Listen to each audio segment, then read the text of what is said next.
Hello everyone, हम तैयारी कर रहे हैं सीटेट और एचटेट लेवल 2 जिसमें हम सोशल स्टडीज़ के पार्ट को कंप्लीट करेंगे। जो आपके एग्ज़ाम में 60 मार्क्स का सेशन आता है, हम उसकी प्रिपरेशन कर रहे हैं। और अभी इस वीडियो के साथ हमारी 6th क्लास की जो बुक है पृथ्वी हमारा आवास, वो कंप्लीट हो जाएगी। और फिर हम 7th क्लास की जो ज्योग्राफी की बुक है हमारा पर्यावरण, उसमें से नोट्स बनाएंगे और उनको पढ़ेंगे। तो चलिए स्टार्ट करते हैं। इस लेसन का नाम है हमारा देश भारत। भारत का क्षेत्रफल कितना है? भारत का क्षेत्रफल है 32.8 लाख वर्ग किलोमीटर। ये क्वेश्चन कई बार आप एग्जाम में देखेंगे। दूसरा है कि भारत की स्थिति क्या है? भारत की स्थिति है उत्तर में लद्दाख से लेकर दक्षिण में कन्याकुमारी तक का जो विस्तार है वो 3200 किलोमीटर तक है। और पूर्व में अरुणाचल प्रदेश से लेकर पश्चिम में कच्छ तक इसका विस्तार 2900 किलोमीटर है। ये प्रश्न भी आप कई बार एग्जाम में देखेंगे। इसकी स्थिति अगर हम ग्लोब के माध्यम से या फिर कर्क रेखा, मकर रेखा आदि के माध्यम से देखते हैं तो वो इस प्रकार बनती है कि भारत उत्तरी गोलार्ध में स्थित है और कर्क रेखा है जो 23 डिग्री 30 मिनट उत्तर देश के लगभग मध्य से गुजरती है। और दक्षिण से उत्तर की ओर भारत की मुख्य भूमि का जो विस्तार है वो है 8 डिग्री 4 मिनट्स उत्तर तथा 37 डिग्री 6 मिनट उत्तर अक्षांशों के बीच में इसकी स्थिति है। अब कुछ इम्पॉर्टेंट फैक्ट्स के बारे में पढ़ते हैं जो इसी लेसन में से हैं।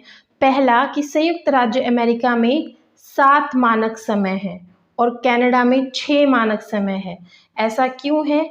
क्योंकि कुछ देशों का जो देशांतरीय विस्तार होता है वो बहुत ज़्यादा होता है, जिसकी वजह से वहाँ पर इतने मानक समय रखे गए हैं। तो संयुक्त राज्य अमेरिका में 7 हैं, कनाडा में 6 हैं, ऑस्ट्रेलिया में 3 मानक समय है और रूस में 11 मानक समय है।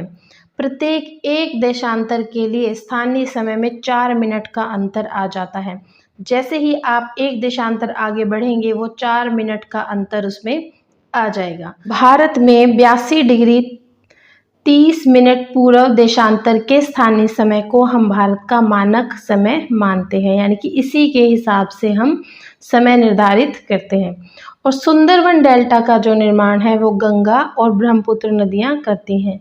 कई नदियां सहायक नदियां होती हैं। सहायक नदियां कौन सी होती हैं?